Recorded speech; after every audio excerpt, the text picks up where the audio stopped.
नैतिक शिक्षा भाग 2 पुस्तक पंडित श्री राम शर्मा आचार्य द्वारा लिखित ऑडियो 36। पशु बलि निषेध हो। देवता उन्हें कहते हैं जो दे प्यार, सेवा, सहायता, सौजन्य, करुणा, सद्भावना और ममता का जो निरंतर परिचय देते रहते हैं, वे देवता है। अंतरिक्ष में रहने वाले परमेश्वर की ऐसी ही अदृश्य शक्तियाँ जो संसार के हित साधन में निरंतर प्रवृत्त रहती है, देवता मानी और पूजी जाती है।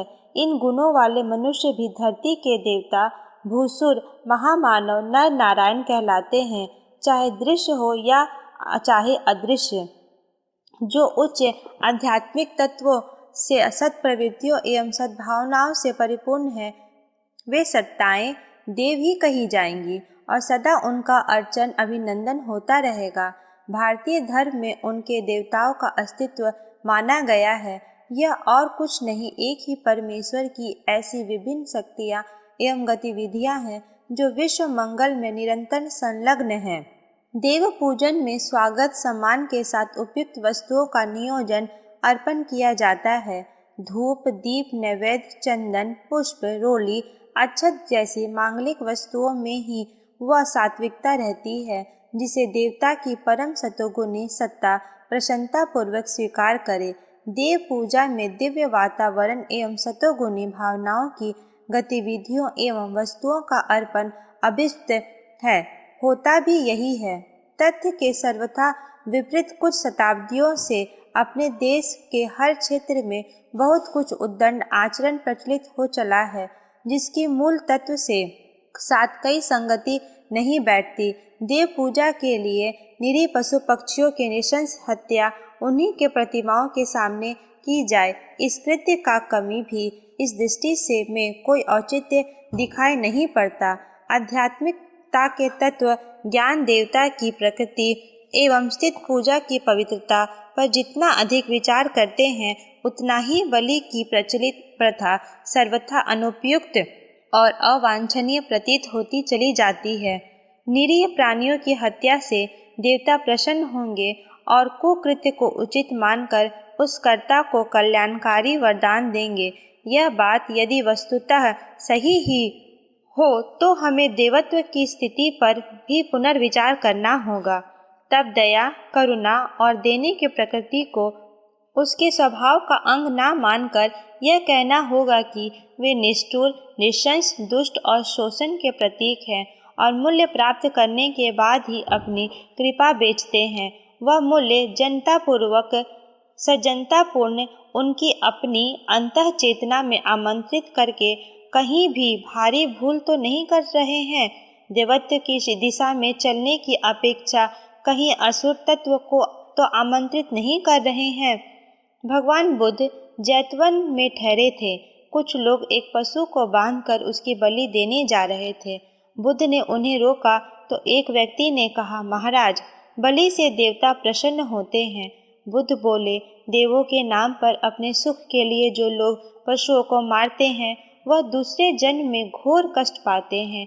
यह सुनकर ग्रामवासियों ने जीव हिंसा त्याग दी। मध्यकालीन अंधकार युग में इस देश में अनेक प्रकार की मूर्ताओं का उद्भव हुआ। उसने धर्म क्षेत्र को भी अछूता नहीं छोड़ा। दया की देवी, करुणा की सरिता, ममतामयी माता भगवती, महाशक्ति मनुष्यों को करुणा, सहृदय, सज्जनता और उदारता की ही प्रेरणा दे सकती है। उसे ऐसे विभत्स स्वरूप में प्रस्तुत करना कि उसे नृशंस निर्दयता पसंद है, वस्तुतः भगवती अम्बा को ही नहीं, समस्त देव सत्ता को ही कलंकित करना है। देवता यदि मांस लोलुप हैं, हत्या देखकर प्रसन्न होते हैं, करुणा का परित्याग कर नृशंस आचरण करने की प्रेरणा करते हैं, तो उनमें और असुर में क्या अंतर रहा? यदि ऐसा ही सच होता तो देव और असुर की परख करना असंभव ही हो जाता। महावीर स्वामी एक गांव से जा रहे थे। कुछ लोग एक पशु को बांधे बलि की तैयारी कर रहे थे। महावीर स्वामी के मना करने पर ग्रामवासी बोले, इसे देवता प्रसन्न होंगे। इस पर महावीर ने कहा, यदि देवता पशु बलि से प्रसन्न हो सकते हैं तो मनुष्य बलि पाकर और भी अधिक प्रसन्न होंगे। बोलो, तुम में से कोई बलि के लिए तैयार है? सो लोग एक एक करके खिसक गए। वह पशु पड़ा रह गया। महावीर ने उसके बंधन काटकर उसे मुक्त कर दिया। हो सकता है कि मांसाहारी को अपने अभक्ष्य भोजन को देवता को प्रसाद समझकर खाने की सूझ सूझी हो और उसने वध की क्रिया को देव बलिदान कहकर जीव लोलुपता में देव प्रसन्नता की उड़ान भरी हो सकता है कि प्राचीन में के तलवार युद्ध में सैनिकों का हाथ साफ करने का अभ्यास भय से बकरी की गर्दन पर कराया जाता हो और सोचा गया हो कि यह कृत्य करते समय किसी अभ्यासी के मन में करुणा उसे विचलित ना कर दे, इसलिए उसे देव बलि का रूप दे दिया जाए।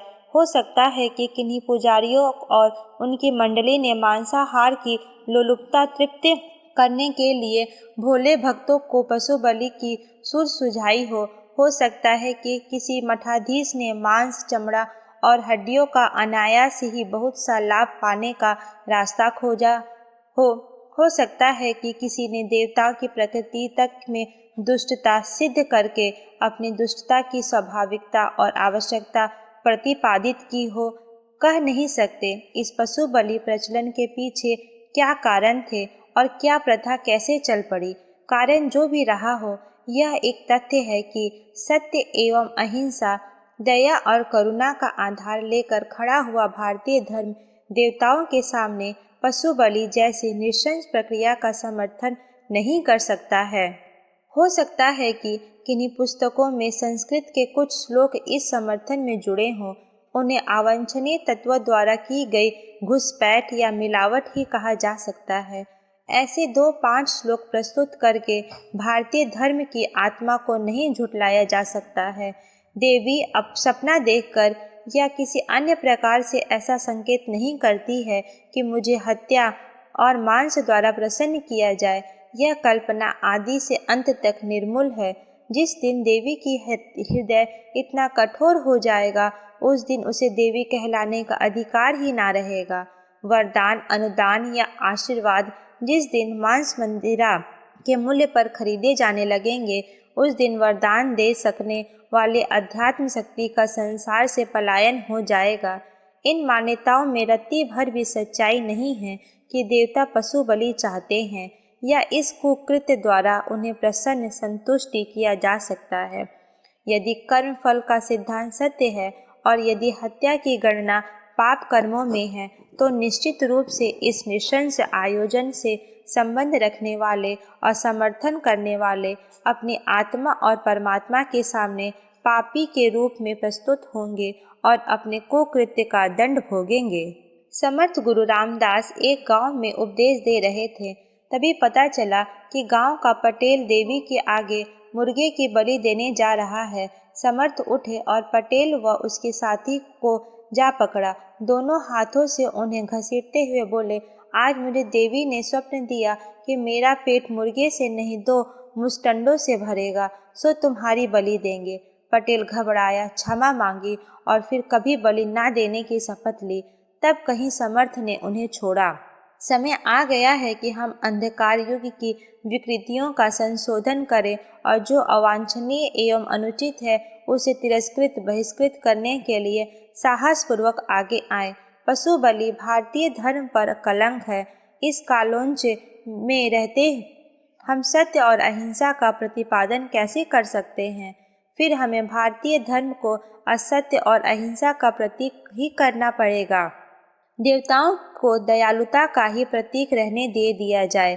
जिन्हें मांसाहार करना हो उसे व्यक्तिगत रूप से करे, बेचारे देवताओं को उसमें सम्मिलित ना करे। मंदिरों की पवित्रता अक्षुण्ण रखी जानी चाहिए। पूजा प्रक्रिया में सात्विकता जुड़ी रहनी चाहिए। धर्म कृत्यों का वातावरण सद्भावनापूर्ण रहना चाहिए।